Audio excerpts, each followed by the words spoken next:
Hi ಬಂಧುಗಳೇ, ಹೇಗಿದ್ರಲ್ಲ? ಇವತ್ತು ನಾನು ಆಲೂ ಗೋಬಿ ರೆಸಿಪಿ ತೋರಿಸ್ತಾ ಇದ್ದೀನಿ, ಅಂದರೆ ಕರಿ.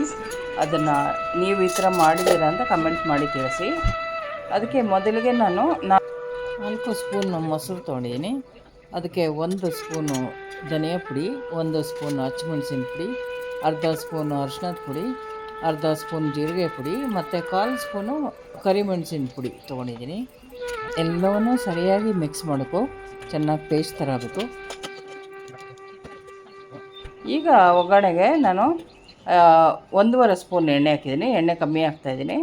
1.5 ಸ್ಪೂನ್ ಎಣ್ಣೆ ಹಾಕ್ಬಿಟ್ಟು ಅದಕ್ಕೆ 2 ಕಡ್ಡಿ ಚಕ್ಕೆ, ಆಮೇಲೆ 4 ಲವಂಗ, ಆಮೇಲೆ 1 ದೊಡ್ಡ ಏಲಕ್ಕಿ ಹಾಕಿದ್ದೀನಿ, ಅಂದರೆ ಕಪ್ಪು ಏಲಕ್ಕಿ ಇರುತ್ತಲ್ಲ ಅದು. ಆಮೇಲೆ ಹಸಿರು ಏಲಕ್ಕಿ 2 ಹಾಕಿದ್ದೀನಿ. ಅದನ್ನು ಹಾಕಿ ಈಗ ನೋಡಿ ತೋರಿಸ್ತಾ ಇದ್ದೀನಿ. ಅದನ್ನು ಹಾಕಿ ಅದು ಸ್ವಲ್ಪ ಬಿಸಿ ಆಗ್ತಿದ್ದಂಗೆ ನಾನು ಅರ್ಧ ಸ್ಪೂನು ಜೀರಿಗೆ ಹಾಕ್ತಾಯಿದ್ದೀನಿ. ಜೀರಿಗೆ ಬೇಗ ಈ ಚಟಪಟ ಅನ್ನತ್ತಲ್ಲ, ಆ ಚಟಪಟ ಅಂತಿದ್ದಂಗೆ 2 ಈರುಳ್ಳಿ ಹೆಚ್ಚಿಟ್ಕೊಂಡಿದ್ದೆ, ಅದನ್ನು ಕೂಡ ಹಾಕ್ತಾಯಿದ್ದೀನಿ. ಅದು ಚೆನ್ನಾಗಿ ಬಾಡಬೇಕು ಎಣ್ಣೆಯಲ್ಲಿ. ಆ ಥರ ಬಾಡ್ತಾ ಇದ್ದಂಗೆ, ಎಣ್ಣೆಯಲ್ಲಿ ಬಾಡ್ತಾ ಇದ್ದಂಗೆ ನಾನು ಈ ಕಡೆ ಆಲೂ ಗೋಬಿನ ಅಂದರೆ ಒಂದು 300 ಗ್ರಾಮ್ ಅಷ್ಟು ಗೋಬಿ ತೊಗೊಂಡಿದ್ದೆ. 1 ದೊಡ್ಡ ಆಲೂಗಡ್ಡೆ, ಅಂದರೆ ಅದೊಂದು 150 ಗ್ರಾಮ್ ಇರ್ಬೋದು, ಅದು ಒಂದು ಆಲೂಗಡ್ಡೆ ತೊಗೊಂಡಿದ್ದೀನಿ. ಅದನ್ನು ಉಪ್ಪು ಹಾಕಿ ತೊಳೆದು ಎಲ್ಲ ಇದು ಮಾಡಿ, ಆಮೇಲೆ ಚೆನ್ನಾಗಿ ಆಲೂಗಡ್ಡೆನೂ ನೀರಲ್ಲಿ ನೆನೆಸಿಟ್ಟು, ಹೆಚ್ಚಿದ್ದು ನೀರಲ್ಲಿ ನೆನೆಸಿಟ್ಟು ಬಣ್ಣ ಹೋಗ್ದಂಗೆ ಅದನ್ನು ಇಟ್ಟಿದ್ದೆ. ಆಮೇಲೆ ಸ್ವಲ್ಪ ಒಂದು ಸೆಮಿ ಇದರಲ್ಲಿ ಉಪ್ಪು ಹಾಕಿ ಬೇಯಿಸಿಟ್ಕೊಂಡಿದ್ದೆ, ಅರ್ಧಂಬರ್ಧ ಬೇಯಿಸಿಟ್ಕೊಂಡಿದ್ದೆ.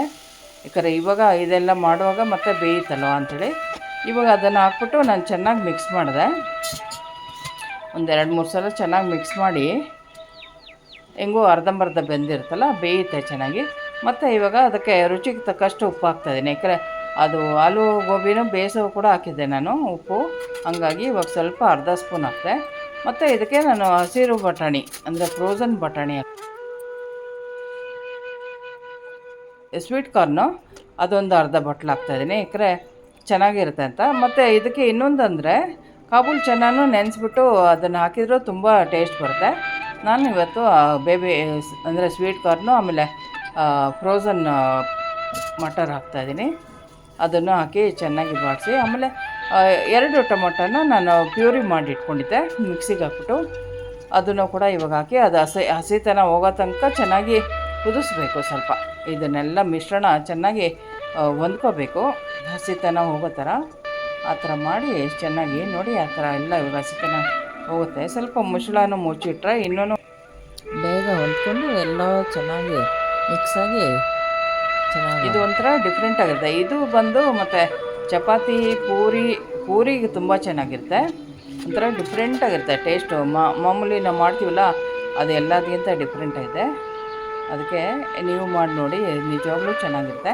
ಇವಾಗ ನೋಡಿ 1-2 ನಿಮಿಷ ನಾನು ಮುಚ್ಚಿ ತೆಗೆದೆ, ಅಂದರೆ ಮೀಡಿಯಮ್ ಫ್ಲೇಮಲ್ಲಿ ಇಟ್ಬಿಟ್ಟು ತೆಗೆದೆ. ಎಲ್ಲ ಹಸಿತನ ಎಲ್ಲ ಹೋಗಿ ಚೆನ್ನಾಗಾಗಿದೆ.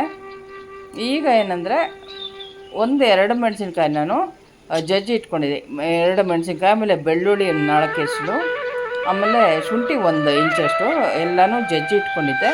ಅದನ್ನು ಈಗ ಹಾಕಿದೆ, ಅಂದರೆ ಈಗ ಹಾಕಿದರೆ ಒಂಥರ ಫ್ಲೇವರ್, ಹಸಿ ಶುಂಠಿ ಆಮೇಲೆ ಬೆಳ್ಳುಳ್ಳಿ ಹಸಿಮೆಣಸೆಲ್ಲ ಅದು ಕೂಡ್ಕೊಂಡು ಒಂಥರ ಫ್ಲೇವರ್ ಚೆನ್ನಾಗಾಗುತ್ತೆ. ಅದನ್ನು ಹಾಕಿ ಮಿಕ್ಸ್ ಮಾಡಿ, ಚೆನ್ನಾಗಿ ಮಿಕ್ಸ್ ಮಾಡಿ, ಆಮೇಲೆ ಇದು ಏನು ನಾವು ಮೊಸರಿಗೆ ಹಾಕಿ ಮಸಾಲೆ ಮಾಡಿ ಇಟ್ಕೊಂಡಿದ್ದೆವು ಅದನ್ನು ಲಾಸ್ಟಿಗೆ ಹಾಕಬೇಕು. ನೋಡಿ, ಲಾಸ್ಟಿಗೆ ಹಾಕಿ ಅದನ್ನು ಮಿಕ್ಸ್ ಮಾಡೋಕ್ಕೆ, ಚೆನ್ನಾಗಿ ಮಿಕ್ಸ್ ಮಾಡಿ ಮತ್ತೆ ಒಂದು 3-4 ನಿಮಿಷ ಕುದಿಸ್ಬೇಕು. ಆ ಮಿಶ್ರಣನ ಚೆನ್ನಾಗಿ 3-4 ನಿಮಿಷ ಕುದಿಸ್ಬೇಕು. ಮುಚ್ಚಳ ಮುಚ್ಚಿ ಕುದಿಸ್ಬೋದು ಸಣ್ಣಕ್ಕೆ, ಅಂದರೆ ಮೀಡಿಯಮ್ ಫ್ಲೇಮ್ ಉರಿಯಲ್ಲಿ.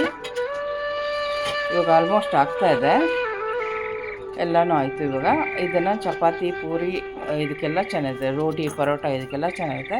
ನೀವು ಮಾಡಿ ತಿಳಿಸಿ. ನಾನು ಇವಾಗ ಸಕ್ಕರೆ ಹಾಕಿದೆ ಅರ್ಧ ಸ್ಪೂನು, ಒಂದು ರುಚಿಗೆ ಇರಲಿ ಅಂತ. ಎಲ್ಲ ಯಾವುದೇ ಪದಾರ್ಥ ಮಾಡಿದ್ರು ಒಂದು ಅರ್ಧ ಸ್ಪೂನ್ ಸಕ್ಕರೆ ಹಾಕಿದ್ರೆ ಚೆನ್ನಾಗಿರುತ್ತೆ. ಹಂಗಾಗಿ 1-2 ನಿಮಿಷ ನೋಡಿ ಮುಚ್ಚಿಡ್ತಾ ಇದ್ದೀನಿ. ನೀವು ಮಾಡಿ ನೋಡಿ, ಚೆನ್ನಾಗಿರುತ್ತೆ. ಹೇಗಾಯಿತು ಅಂತೇಳಿ ಕಮೆಂಟ್ ಮಾಡಿ ತಿಳಿಸಿ. ನಿಜವಾಗ್ಲೂ ಇಷ್ಟಪಡ್ತೀರಾ. ಚಪಾತಿಗಿಂತ ಹೆಚ್ಚಾಗಿ ಪೂರಿಗೆ ಚೆನ್ನಾಗಿರುತ್ತೆ, ಆಮೇಲೆ ಪರೋಟ, ನಾನ್ ಇವಕ್ಕೆಲ್ಲನೂ ಚೆನ್ನಾಗಿರುತ್ತೆ. ಮಾಡಿ ಹೇಗಾಯಿತು ಅಂತೇಳಿ ಕಮೆಂಟ್ ಮಾಡಿ. ಮತ್ತು ಇನ್ನೇನು ನೆಕ್ಸ್ಟ್ ರೆಸಿಪಿ ಏನಾದರೂ ನಿಮಗೆ ಈ ಥರ ಮಾಡಿ ತೋರಿಸಿ ಅನ್ನೋದಿದ್ದರೆ ಹೇಳಿ, ಮಾಡಿ ತೋರಿಸ್ತೀನಿ ನಾನು. ಈ ಲಾಸ್ಟಿಗೆ ಗಾರ್ನಿಷಿಗೆ ಬಂದುಬಿಟ್ಟು ನಾವು ಕೊತ್ತಂಬರಿ ಆಲ್ಮೋಸ್ಟ್ ಹಾಕ್ತೀವಲ್ಲ, ನೋಡಿ ಕೊತ್ತಂಬರಿ ಹಾಕ್ಬಿಟ್ಟು ಆಮೇಲೆ ಸ್ವಲ್ಪ ಇದು ಏನಂದರೆ ಕಸೂರಿ ಮೇಥಿ ಅಂತಾರಲ್ಲ, ಅದನ್ನು ಚೆನ್ನಾಗಿ ಕೈಯಲ್ಲಿ ಅಂದರೆ ಉಜ್ಜಿಬಿಟ್ಟು ಹಾಕಿದೆ, ಅದು ಒಂಥರ ಫ್ಲೇವರ್ ಚೆನ್ನಾಗಿರುತ್ತೆ ಅಂತ. ಆ ಥರ ನೀವು ಮಾಡಿ. ಇವಾಗ ಕೊತ್ತಂಬರಿ ಸೊಪ್ಪು ಹಾಕ್ತಾಯಿದ್ದೀನಿ. ನೀವು ಮಾಡಿ ಹೆಂಗಾಯಿತು ಅಂತೇಳಿ ಕಮೆಂಟ್ ಮಾಡಿ ತಿಳಿಸಿ. ನಮ್ಮ ಮನೇಲಂತೂ ಚೆನ್ನಾಗಿದೆ ಅಂದರು. ನೋಡಿ ಇವಾಗ ಲಾಸ್ಟಿಗೆ 1 ಸ್ಪೂನ್ ತುಪ್ಪ ಹಾಕ್ತೀನಿ, ಯಾಕಂದರೆ ನಾನು ಒಗ್ಗರಣೆಗೆ ಯಾವಾಗಲೂ ಎಣ್ಣೆ ಕಮ್ಮಿ ಹಾಕ್ತೀನಿ, 1.5 ಸ್ಪೂನಷ್ಟು, 1.5 ಸ್ಪೂನ್ ಅಂದರೆ ಮ್ಯಾಕ್ಸಿಮಮ್ಮು. ಲಾಸ್ಟಿಗೆ ತುಪ್ಪ ಹಾಕಿದರೆ ಅಂದರೆ ಅದು ತುಂಬ ಚೆನ್ನಾಗಿ ಘಮ ಘಮ ಅನ್ನುತ್ತೆ, ಪರಿಮಳ ಬರುತ್ತೆ. ಹಾಗಾಗಿ ಲಾಸ್ಟಿಗೆ ತುಪ್ಪ ಹಾಕಿ ಇಟ್ಟಿದ್ದೀನಿ.